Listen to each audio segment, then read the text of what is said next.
This Torah class is brought to you by TorahAnytime.com. Okay, Agun Erev Shabbos Rabbeisai, as we prepare for Parshas Boy, Haba Aleinu L'Tova. Amen. So, this is the part 3, for now the final part of the series we've been learning about the famous controversy of the story of the Tiferes Yisroel. Just to summarize very briefly, when Moshe Rabbeinu comes out of Mitzrayim, his fame spreads, the whole world, Shamu Amim Yirgazon, and the king of Arabia gets word of the greatness and the glory of Moshe Rabbeinu, so he hires a painter to go into the Machane Yisrael and paint a picture of Moshe Rabbeinu. He brings the painting back to the king of Arabia. He shows it to his physiognomist. The determination is made. The physiognomist says this man has every bad character trait in the world, is inclined to every wickedness and evil, and the king got very angry and upset. But this is Moshe Rabbeinu! So the king decides to see for himself, and he goes into the Machane Yisrael, and he sees that actually, because the king didn't know who fooled him. Was it the painter or was it the physiognomist? And he sees that Moshe Rabbeinu is a spitting image of the picture. And he tells Moshe Rabbeinu the whole story. My physiognomist must have tricked me. And Moshe says, no, not at all. They both got it right. The painting is on target. The diagnosis is perfect. I, by nature, am inclined to every rishus and every bad character trait. However, I overcame it. I worked on myself, and with my discipline, I was nisgaber. And that's where my greatness comes from. So we learned that a sefer, a kuntrus, was written attacking this comment, this entry of the Tiferes Yisroel, based on many comments of the Zohar HaKadosh that say Moshe Rabbeinu was holy from the time he was born. When he was born, Nismale Kol Habayis Oira, the Shechina did not depart from Moshe Rabbeinu even for a moment from the time he was born. We learned that the Aderes also would scold at people who would quote this Tiferes Yisroel. We saw a comment of Rav Kook, also who vehemently disagreed with it. But we did mention that it was brought in a number of Sifrei Chasidus. The Svarim we saw in part 1 was a Sefer Ach Pri Tvua. In part 2 we saw a Sefer of Rav Moshe Mipshvorsk, who quotes this in his Sefer. And today we're going to learn about the opinion of one of the Gedolei Yisrael about the story, one of the all-time great geniuses, and that is the opinion of Rabbi Shua Leib Diskin. And the Maril Diskin, it's not in the Chidushei Maril Diskin, but in this Kuntris Klil Tchelas of Rav Rappaport, he brings down the opinion of Rabbi Shua Leib Diskin, who has a brilliant critique of this story. Really, just absolutely brilliant. He begins in the following way. When Yisroel comes to greet Moshe Rabbeinu, Yisroel sees that the Edom is very overworked. He has a lot on his plate. He says, you're going to wear out, you're going to tire out. So what you need to do is look at number 1, V'ata secha zeh mikol ha'am. You need to appoint from the nation Anshe Chayal, courageous people, Yirei Elokim, God-fearing people, Anshe Emes, truthful people, Soinei Batza, who hate illicit gain. In other words, you need to appoint the correct officers and basically make lower courts. And the Zohar is bothered. Where in the world is Moshe Rabbeinu supposed to come up with courageous people from? God-fearing people, truthful people. I mean, how does anybody know if somebody else is God-fearing? So you say, I know, this guy, he keeps the mitzvahs, that guy doesn't. Yeah, they all kept the mitzvahs. So how do we know who's God-fearing? So the Zohar says, very simple, physiognomy. Moshe Rabbeinu was able to read the creases of the forehead and the folds of the face and the wrinkles under the eyes and the facial features. And Moshe Rabbeinu could tell, and basically if you look in the Zohar in Parshas Yisroel, the Zohar gives you the formula, how many lines in the forehead, what they mean, where the creases are, the size of the face. If you master the Zohar in Yisroel, you could look at somebody and you could basically determine, whether they'd be a good shidduch, right? You talk about the shidduch crisis. It's a good thing people can't read people's foreheads and they don't know anything about them before they marry them. Otherwise, every boy would be in hot trouble. he comes with a black hat on. The Shver takes one look at him and says, get lost, get out of town. But in any event, the Zohar says, look at number 2. V'yata sechazeh, how you should see Besara, in the hair. B'kmitin de mitzcha. Everybody has a different hairline. Everybody's hair grows differently. Some people, their hair grows one direction. Some people, the hair goes the other direction. Some people, the hair grows up in the front. Some people have a little callus. It means something. It's not just DNA. It actually means whether you're Yarei Shemayim or not a Yarei Shemayim. It means whether you have good midos or bad midos. Every detail of your body is reflective on your personality. So the Zohar says... But in principle, you can overcome that. Whoa. Now we're going to see whether you can overcome it. Ba'alin kritzin da'aleinin, the folds of the eyes. Be'einin bedukin de'ena, you look into the eye. The clarity of the eye. V'kmitin de'tchoiseina, anshe chayil. In other words, if you're able to read the nuances of the body, Moshe Rabbeinu was able to, that's how he's going to be able to select people who are worthy to be judges. So comes Rabbi Shulei Bdiskin and he says a davar nifla. So let me ask you a question. A guy who's born with these lines on his face that indicate he's rotten, let's say he overcomes and he becomes good. Or vice versa. Somebody has lines that indicate he's Yer Shamayim and he's about Midas Tiferes. And then he turns sour. Will the lines change or will they remain the same? No, you're going to look different. Your face, your forehead goes like that, and then after you become better, your forehead goes like that. So he says, if by changing your behavior, the lines remain the same, so when the world is Yisroel telling Moshe, determine judges based on their facial features, but maybe the person changed. Maybe the person became sour or improved. Elamai, you have to say, says Rabbi Shulei Bdiskin, that the facial features change. And therefore Moshe Rabbeinu was able to determine based on the way they are now. So the facial feature changes. So when the king of Arabia supposedly came into the Machane Yisroel, and he sees that Moshe Rabbeinu is a spitting image of the painting, why would he be a spitting image of the painting? Right? In other words, the painting indicated Moshe Rabbeinu had every bad character trait, but now we're talking 80 years later, when Moshe Rabbeinu overcame all the bad tendencies, he should look completely different than the picture. No, how long ago before that did the painter come? It must have been just a month or so before. No. So like this. He must have already been up in the picture. Obviously, when the painter painted him, then his facial features would not have indicated bad character. Because if your facial features change when your character changes, then the physiognomist diagnosed it wrong. In other words, we see from the fact that the Zohar says you could read a person's character based on their facial features, that your facial features change based on your character. That being the case, then the story of Moshe Rabbeinu's painter is the biggest Baba Maisa in history, because it doesn't make any sense. Because then that means the painter already came after Moshe Rabbeinu took Klal Yisrael out of Mitzrayim. And in that case, there's no way the features will indicate any inclination toward evil. By then he's already the Gadol Adar. Says Rabbi Shulei Bdiskin, this clearly proves that this might be a very nice children's tale, full of apikarsos, at best.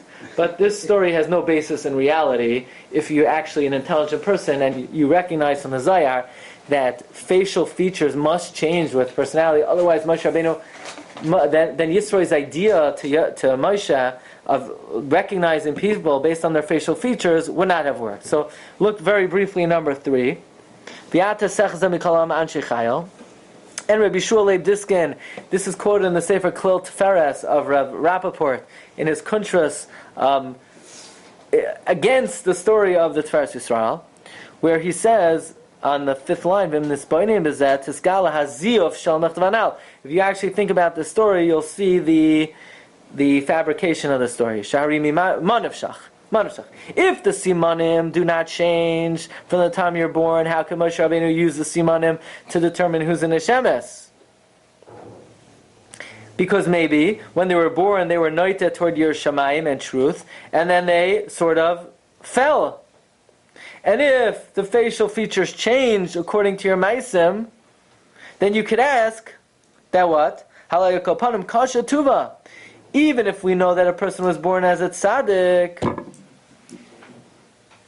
then listen to this. Haloi chachmei melech haravi, judged based on one picture, based on a picture at the time he already took Klal Yisrael out of Mitzrayim, after he already did all of these nisim and aflois. So then the question is, at that point of time, he became a great tzaddik. He's called an Ish Elokim.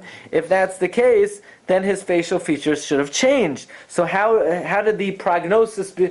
How was the prognosis such that we're dealing with somebody who is inclined to evil? And therefore, concludes Rabbi Shulei Diskin, Umizeh raya brura shehamichtav analhu mezuyaf ubadoi. Obviously, it's forged and made up. Is the Zohar's word gospel? I mean, can you be chalak on the Zohar? Maybe Moshe Rabbeinu didn't use physiology. Yeah, right. Maybe. Oh, right, but it's based on this Zohar, meaning. No, could you the answer? No, you can't argue on this. The Zohar is part of the corpus of the Torah, so it's of divine origin. That being the case, that means according to the Zohar, physiognomy is a valid way, was a reasonable way for Moshe to read into a person, which means that the physiognomy of a person changes based on their current actions. Okay, you have to agree. Yeah, so that's the way Moshe Rabbeinu chose his people. Yeah, if you accept the legitimacy of the Zohar, then you would have to accept that. But that's the question. That's the question. What? Rashi says on Vatot Techzeh, Yeah. Ruach HaKodesh. Okay, the question is that's not necessarily a contradiction to the Zohar. Maybe this is a form of Ruach HaKodesh. Maybe this discipline is not just, it's not a medical knowledge. Maybe you need some kind of divine spirit. Okay, that's the question. Another question, which makes the story very questionable, very dubious. And that is, supposedly, the Arabian king and the painter made it into the Machane Yisrael. Really? How'd they get in? So what's the problem? Open door policy. No, we don't have open door policy. Even Yisroel, when he came to Moshe Rabbeinu, there's a medrash, he didn't get in. He had to throw in a note. You say, what do you mean? There's no gate? Yes, there is. What's the gate? Anani HaKavod. Anani HaKavod didn't let anybody in. In fact, look at number 4 in Parshas Yisroel. Vayomer el Moshe, Ani chosencha Yisroel ba'elecha. He said to Moshe, your father-in-law Yisroel, come to you. That's very formal, right? Mr. Summer, so you're going to see the Edom, right, next week. Are you going to knock on the door? Your father-in-law, have now come to you. They say, what got into you? That's a very formal way to talk. You say, hi, what do you mean, I? Let us know how that flies. Yeah. What? What kind of... So there's a comment of the Torah. What confused me was it was quoted by in the Baal HaTurim. Technically, it's in the Baal HaTurim, but not the Baal HaTurim on the bottom of the page. It's in the expanded commentary of the Torah on the Torah. The Torah says, he brings down a medrash, and the medrash says, first he sent this in writing, because if he did it, he sent it in writing. He couldn't have said it personally, because then he would say, Hineni ba'ilecha. He wouldn't say, Ani chosencha Yisroel ba'ilech. But then he brings down a medrash. Yesh... Use the intercom, so you can see him. He says, Yesh zarak chetz. Some say he threw an arrow, and it was written on it, Ani chosencha. So the question is, why did he have to send an arrow? But the medrash says even worse. The medrash says, how could the arrow have gotten in? The Anani HaKavod not only kept people out, it kept arrows out. So the medrash says it could be that it let this arrow through. Well, who was controlling the Anani HaKavod? God. In other words, So he knew this was a legitimate arrow. Why would he stop Yisroel? The Anani HaKavod. it's part. The Anani HaKavod kept everything out. So it let this arrow in, and Moshe Rabbeinu was going to decide whether he's going to let his shver in. You always let your shver in? Usually, if you're a nice guy. But, it's a process. Well, Moshe, It's a by definition, process. was a nice guy, so he would have let him in. Moshe let him in. But he had to knock on the door. So now, another thing. Look at number 6. Vayetze Moshe l'kras chosnai. Moshe went out to his father-in-law. What do you mean he went out? He went out of what? Says the Targum Yonasan ben Uziel, which, by the way, was not written by Rabbi Yonasan ben Uziel. That's what we learned on Wednesday. In the Fak Moshe mitachos Anana. Moshe went out of the Anani HaKavod. In other words, he didn't even let him in. It's not the pshat, oh, my father-in-law's here, let me open up the door. No, it's like when a Mashiach comes, where, can I come in? No, you step outside, right? So he didn't even bring Yisroel in. What about Moshe mitachos Anana? So ask Rabbi Shulei Diskin, you really think the Arabian king and his painters got into the Machane Yisrael? How in the world would they have gotten in? Even Yisroel, who's coming with good ideas, he's coming to convert. He couldn't get in. He's family. He's mishpacha. Look in number 8. V'oid raya al ziyav ha'mechtav. Another proof. Shari Moshe emakoyme b'machane Leviyah. Moshe's place was in the Machane Leviyah lefnimei anani hakavod. Ve'echaya b'yicholas amatzayer oigam l'melech harabi l'kanis lefnimei anani hakavod. How could the painter or the Arabian king get into the Anani HaKavod, to the oil, and to look at his face? We find in the Baal HaTurim, expanded edition of Al HaTorah, he had to throw an arrow in. And even though the Anonim HaKifin, it could be they let him in. Also, on the Pasuk, Vayetze Moshe l'kras chosnai, Targum Yonasan ben Uziel says, he went out, but Mashma Yisroel didn't come in until he converted. They didn't let Goyim in. So what? They didn't let Goyim in. But if the painter says, look, I'm from the New York Times, I came here to paint you, then the Anani HaKavod let him in, and the king of Arabia has access, says Rabbi Shulei Diskin, I mean, you want to believe it, but if you have half a brain, you realize that there's no way this story happened. Another proof that it never happened. Gewaldige proof. Moshe Rabbeinu had a very luminous face. His face shined. His face shined so brightly that actually he had to wear a mask. Does anybody know when he wore the mask? After the second one. Okay, so when did he wear the mask? All day?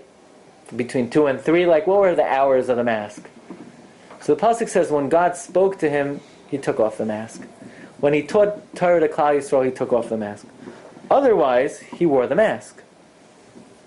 Look at number 9. Vayichal Moshe midaber itam vayitein al panav masveh. He put on a mask. When Moshe finished speaking with Klal Yisrael, he put on a mask. And when Moshe Rabbeinu came before Hashem to speak to him, he removed the mask until he left. And when he would go out and speak to Bnei Yisrael, and Bnei Yisrael saw the illumination of Moshe's face, right? We learned in the Gemara in Be'ah that there is an opinion when you give someone a gift, you don't have to let them know, because Hashem gave Moshe a gift, and Moshe didn't even know his face was shining. Okay. And Rashi learns the purpose of the mask was so that people should not gaze at the Shekhinah on his face. What would he do? So he says, Rashi says like this. He would put on the mask, he would take it when he would speak to Klal Yisrael, and he would take it off when Hashem would speak to him. But, okay, when he would speak to Klal Yisrael, they saw the light, and he would leave with that. When he would leave, he would put on the mask. So basically, when did he wear the mask? All day long, unless God was speaking to him, unless he was speaking to Bnei Yisrael. So when the Arabian king came, he was wearing his mask. And when the painters came, he was wearing his mask. So how could they have gotten a glimpse of the face of Moshe Rabbeinu? Unless you say they caught him while he was teaching Torah to Klal Yisrael. If they asked Moshe, "Could we have an interview with you?" He was wearing the mask, so they couldn't have gotten his facial features. So actually, I have a friend in Florida, Rabbi Zechariah Holzer, who authored these books about Rabbi Soloveitchik. So he had a very interesting pshat on this. He says that's exactly what happened. He See, the painter made a big blunder. He painted the mask of Moshe Rabbeinu. Now, what kind of mask did Moshe Rabbeinu wear? Maybe he was such an unav. He wore a mask that gave the impression that he wasn't a. But again, simply put, there was no way to get a portrait of the facial features of Moshe Rabbeinu because Moshe Rabbeinu wore the mask. Well, that would explain why the king saw that the face looked exactly like the picture. Yeah. He was also looking at the Yeah, face. it could be, they, like in Venice, they have these very interesting masks. Okay. The Sefer so now let's talk about, Rabbi Shua Leib Diskin feels there's no way the story happened. First of all, the physiognomy changes based on the way you act. Second of all, no way the painter got into the Machane Levia. Third of all, even if he did, Moshe Rabbeinu is wearing a mask. Could the story have happened though? Is there anything wrong with saying it? Yes, there's something wrong with it. The Sefer Klal Tiferes says that we know that a person is allowed to be mevaze talmidei chachamim. In fact, the worst aveira in the Torah is to speak badly and to put down a Talmid Chacham. It is such a bad aveira, you can't do tshuva for it. The Gemara says in Shabbos Kuf Yutes Amez, Amar Rabbi Yehuda, Lo yicharva Yerushalayim ela b'shvil shabazu bei Talmidei Chachamim. Yerushalayim was destroyed because they were mevaze Talmidei Chachamim. And the Gemara invokes the pasuk in Divrei Hayomim, Vayiyu malivim b'malachei Elokim.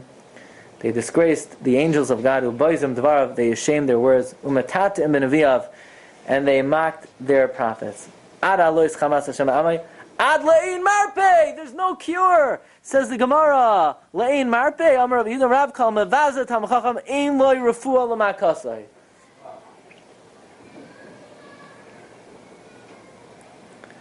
So says the Sefer Klal Tiferes, yes, it's very wrong to attribute these tendencies and inclinations and nature to Moshe Rabbeinu. Not only is it wrong, it's a serious avera if it would be any Talmid Chacham.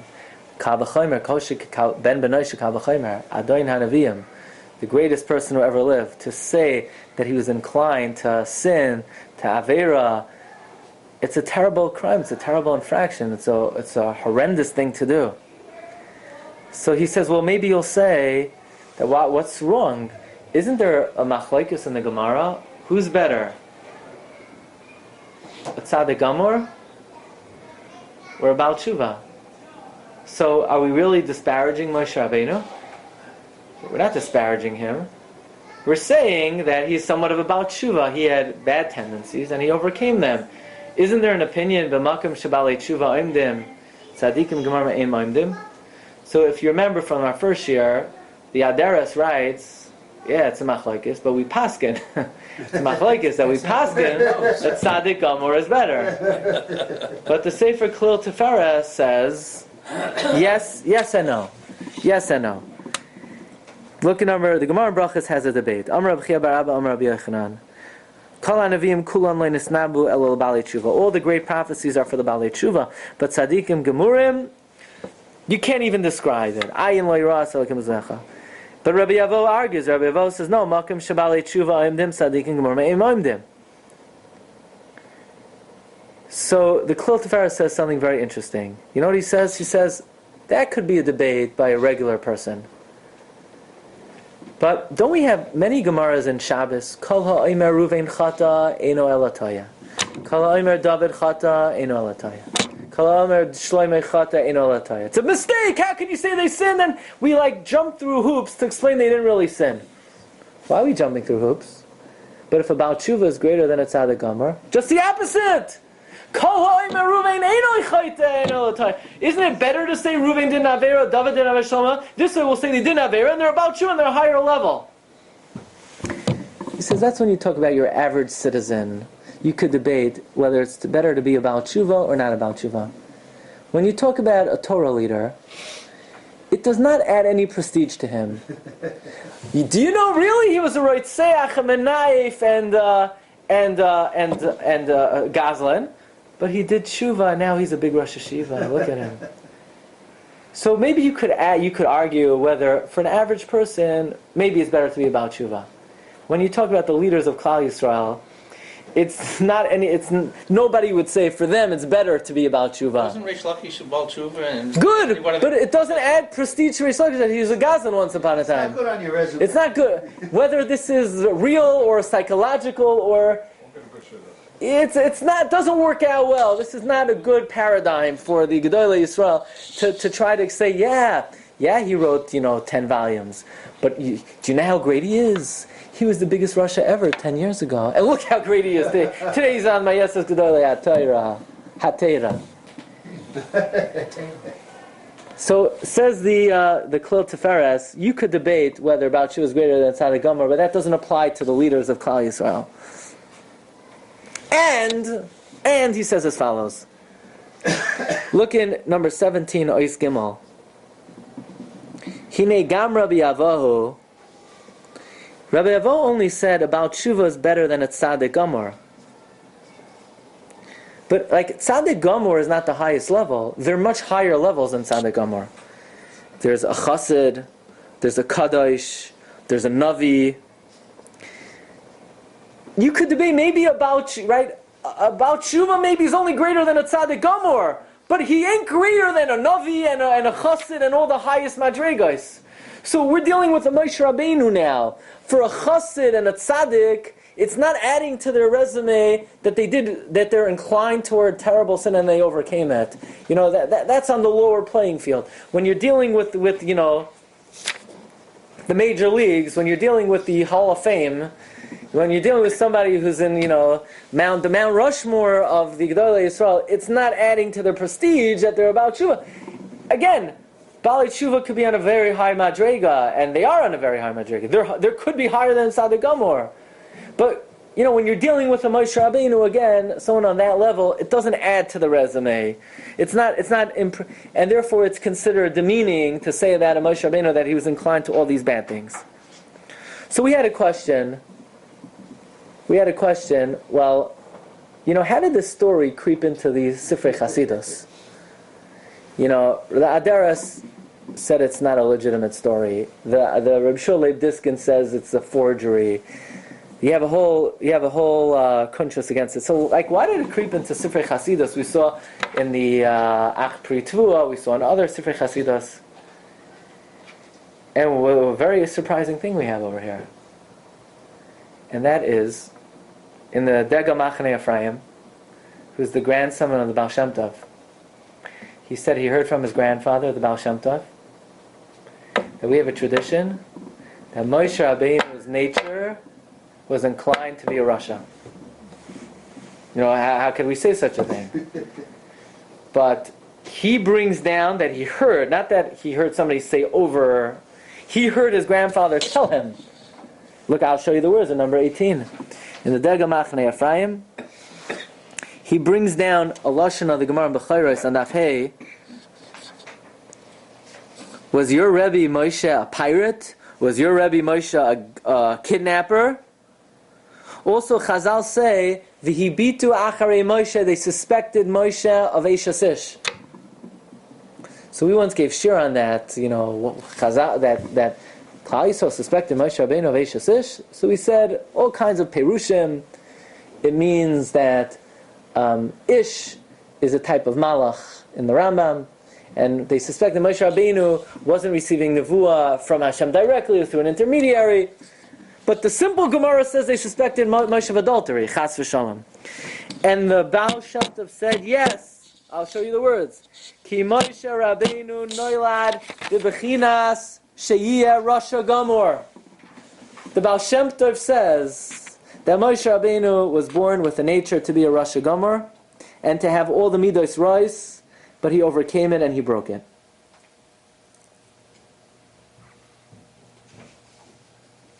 So if you want to know how a story like this, which is so thoroughly, obviously not true, Rabbi Shulei Diskin says very conclusively, look, Moshe Rabbeinu's face still looked like that. We know from the Zohar the face changes. And how did they get into the Machane Shechina? So we know the story is not true. So if the story is not true, how did it creep into Sifrei Chasidus? The answer is probably because they had a tradition, I would say, they didn't have a tradition that the story was true, but they had a tradition that the notion was true that Moshe Rabbeinu was inclined toward Rishus, and he overcame it. So since they had such a Messiah, so a story like... Okay. Some low-level tzaddik gomer must have told No, the entire orientation of Hasidus Yeah. comes from a person, their focus is a person working on himself. Yeah. Moshe was the epitome Right. of somebody In other words, who came and worked on it, and he rose to that level. That's their perspective on it. Yeah, I would say I would agree with that. That one of the focuses and the emphasis of Hasidus is Improving yourself, this. working. Even if a person falls to a very low level, or even if a person has very base desires, or even a person is in a very dark, lowly place, he's able to overcome. He's able to be misgaber. The Rebbe Shem still loves him, and therefore, I would say that influenced their perspective of Moshe Rabbeinu. And that's how this story was incorporated. As a lesson, as Moshe I do feel personally... a lesson for Bnei Yisroel. I do feel personally that, look, if you have this Messiah, if this is what your father told you from your grandfather, your great-grandfather, going back to the Baal Shem, you want to believe that? Like they say, in Kabbalah hi nekabel. If this is your Kabbalah, we'll be mekabelet. This is not my Kabbalah. The Gedolei Yisrael, the majority, did not believe this story. And I would say they also do not have this Messiah about Moshe Rabbeinu. It would seem like we saw from the Klal Tiferes that not only is the story false, but to say this about Moshe Rabbeinu, it's not acceptable. It's against the Zohar. The Zohar says from the time he was born, the Shekhinah was mizdabek to you. So look, if you have a tradition from the Baal Shem, you have a yichus, you have a parchment at home that says the Baal Shem told your Elta Zayda, who told his Zayda, what can I tell you? But Does the pasuk Kitofu? exactly, Kitovu, he's good, and which means he had every type of goodness. So look, I feel very uncomfortable accepting this about Moshe Rabbeinu, as the Klal Tiferes says, it's against Divrei Chazal. My Messiah is that if it's not in Chazal, then it's not accurate. The Degel Machaneh Ephraim, so again, if this is part of your Messiah, so in Kabbalah hi nekabel. But I feel that not only is it against Chazal, but it's hard to believe that it's really the Messiah of Chasidus to believe this way, and I'll tell you why. One of the classic Sifrei Chasidus, it's not a Sifrei Chasidus, it's beyond Sifrei Chasidus, it's earlier than Sifrei Chasidus. It's something that nobody would argue on as Ar Chaim HaKadosh. And Ar Chaim HaKadosh is sort of bothered. In Parshas V'zois HaBracha, it says, V'zois HaBracha asher beirach Moshe ish ha'elokim, the man of God. So Ar Chaim HaKadosh is bothered. Why are we calling him Ish Elokim? Why, especially in the context of Elokim? And he says like this. He says Elokim is Midas Hadin. And he brings a Chazal that, Umi amoy lefanecha badin, right? We say, who could stand before God? If God exercises Midas Hadin, who could withstand the Midas Hadin? In other words, he brings down even Avram, Yitzchak, and Yaakov could not stand up to the din. But Moshe Rabbeinu could stand up to the din. That's why he's called Ish Elokim. Even b'fnei Elokim, Midas Hadin, he's still an Ish. He could still stand up to it. But then he brings another pshat.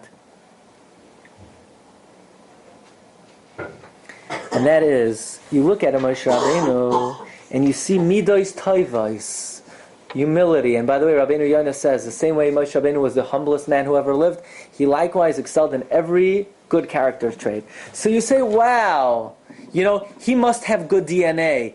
He was really born as a man of good midos.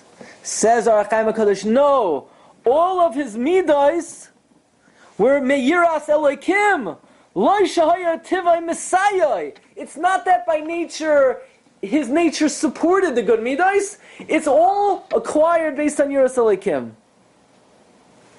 And he uses this to explain the Gemara Masechta Yuma Daf Chav Beis. It says, Shaul, he did one thing wrong, and he lost it, and David did two things wrong, and he was okay. Why is that? That's not fair, right? It's a Shaul ba'aches, David b'shnayim. Shaul did one sin, he lost everything. David did two, and he was okay. Says the Ohr HaChaim HaKadosh, you know why? Because Shaul was by nature very pleasant and very soft-hearted and very Shaul. He was very Shaul. He was very considerate, and he was not prone to error. And therefore, one time he made a mistake, that's it, he lost it. But David HaMelech was an Admoini. He was hot. So somebody like that, he only made 2 mistakes, he's Mamish Gadol Hadar. When we say Moshe Rabbeinu was Ish Elokim, it means he feared God. And he used his Yiras Elokim to acquire every good character trait. To acquire. In other words, he didn't have it. Now, right, he didn't have it. So now, look at the Ohr HaChaim HaKadosh. Does he say that Moshe Rabbeinu was inclined to Rishos? Does he say that Moshe Rabbeinu was inclined to Aveira? No! But he also wasn't inclined to Tzidkus and Midos Tavos. He was a clean slate, and he acquired Midos Tavos with Yiras Shamayim. Now, Hagaba Atzmacha. If this Messiah that's being brought down from the Baal Shem is that Moshe Rabbeinu is inclined to Rishos, so let the Ohr HaChaim HaKadosh, like we say in Yeshiva, Zog Besser, so say better. Say he's an Ish Elokim, that even though he's inclined to every Rishos, he overcame that. But the Ohr HaChaim HaKadosh doesn't say that. You know why he doesn't say that? Because you're not allowed to say that. But what you are allowed to say is that Moshe Rabbeinu, nobody says, I would not say that Moshe Rabbeinu was by nature a tzaddik. Was by nature a tzaddik. But he's also not inclined to Rishos, like we pointed out in the first year from the Rambam. The Rambam has a stira, very important to know. That in some places in Chazal, it's mashma that a person shouldn't say, Ugh, chazer treif. A person should say, whoa, boy, does that look delicious, but Hashem told me not to eat it. But on the other hand, what about Lefum Tzara Agra? Excuse me, but on the other hand, does that mean a person should be inclined to kill and inclined to steal and inclined to rob? And the Rambam says, Chas v'shalom. Anything which is logical, anything which is inherently wrong, you should not be inclined to do. However, there's no reason not to be inclined to want to eat trei food. There's nothing bad with trei food, just Hashem told you not to eat it. So to say that Moshe Rabbeinu was inclined to Rishos is really a pagam in the covenant of Moshe Rabbeinu. So you ask, no it's not, but isn't it greater to say that Moshe Rabbeinu overcame tendencies? So I think you have to be a little bit more subtle over here. And that is, the Klil Tiferes says that if there's one midah that we could say that Moshe Rabbeinu had a challenge in, and this is the way he says it, Chas v'shalom, not like the Tiferes Yisroel says that he was inclined to Rishos, or he was inclined to sin, or he was inclined to Averos. But if there's one area that we could say that Moshe Rabbeinu had a challenge in, it would be in one specific midah. And that is Moshe Rabbeinu was beteva, what he calls, he cannot be soivel any avla. If he saw somebody doing something wrong, he was not the type to say, oh, 2 people are fighting. You know, everyone has different ways of doing things, and everyone has different ways of handling themselves. Let me just continue on in my merry way. What are you doing? You're a Russia! Or he saw the Mitzri, so what did he do? He killed him. So that's anivos? Or that's hakpada? So Moshe Rabbeinu maybe was inclined to be somebody who, when he saw wrongdoing, he stood up for something that's wrong. Now, that borderlines on what we call hakpada. And Moshe Rabbeinu overcame hakpada in the arena that whenever it was not supposed to be used for example, against his own personal kavod, he overlooked it. So in other words, I think what he's saying, and the point being is, that again, if you have this tradition from the Degel Machane Ephraim, you know, who am I? But I think most Gedolim would say, not only is the story Shaker v'Chazav, but the whole Messiah, it's not our Messiah. and for good reason, that the Adon HaNeviim does not add to his kavod to say he was inclined toward rishus. So you'll say, well then, then he had no struggle in life. What, God created him an angel? No. There are certain characteristics that a person still needs to overcome normal human tendency. And Moshe Rabbeinu's humility was something that he worked on with tremendous gevura and his gabros, and through that avodah, and through that lefum tzara agra, he worked harder than anybody who ever worked. Doesn't mean he worked to overcome rishos, but midos, in the realm of midos, that's something that he worked to overcome perhaps. Now I'll share with you, what did some of the Gedolim have to say about this story? So I mentioned my friend Rabbi Zechariah Holzer, so he pointed out in one of his svarim on Rabbi Soloveitchik, Thinking Out Loud in Bereshis, in page 463 in a footnote, that Rabbi Soloveitchik would refer to this story as a funny story. And he surmises that he probably did not believe the story if he called it a funny story.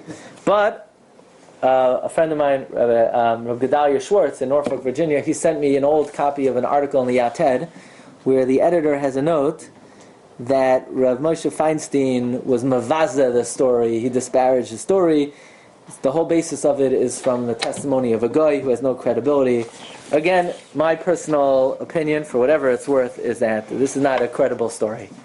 Is it a credible Messiah? I'm not here to tell you about the Messiah, but if you don't know what your Messiah is, our Messiah is in general Vayarei Kitayvu, that Moshe Rabbeinu, as soon as he was born, Nismali Kala Olam Oira. Does that mean Moshe Rabbeinu didn't work on himself? No, Moshe Rabbeinu worked on himself more than anybody. There is, just because someone is born as a tzaddik, there's still a lot of avodah to do, and Moshe Rabbeinu, more than anybody else, yes, we also emphasize the idea that even if a person has to work on themselves, but again, it doesn't add to the covet of Moshe Rabbeinu to accept this story, and for the most part, the story is not accepted. Unless, of course, you say that Moshe Rabbeinu was wearing a mask, and the painter got him, on Purim when he was wearing his Purim mask. But other than that, the Messiah of Moshe Rabbeinu was that he's Adon HaNeviim v'lo kam kamayu. Agun Shabbos. You've just experienced another Torah class brought to you by TorahAnytime.com.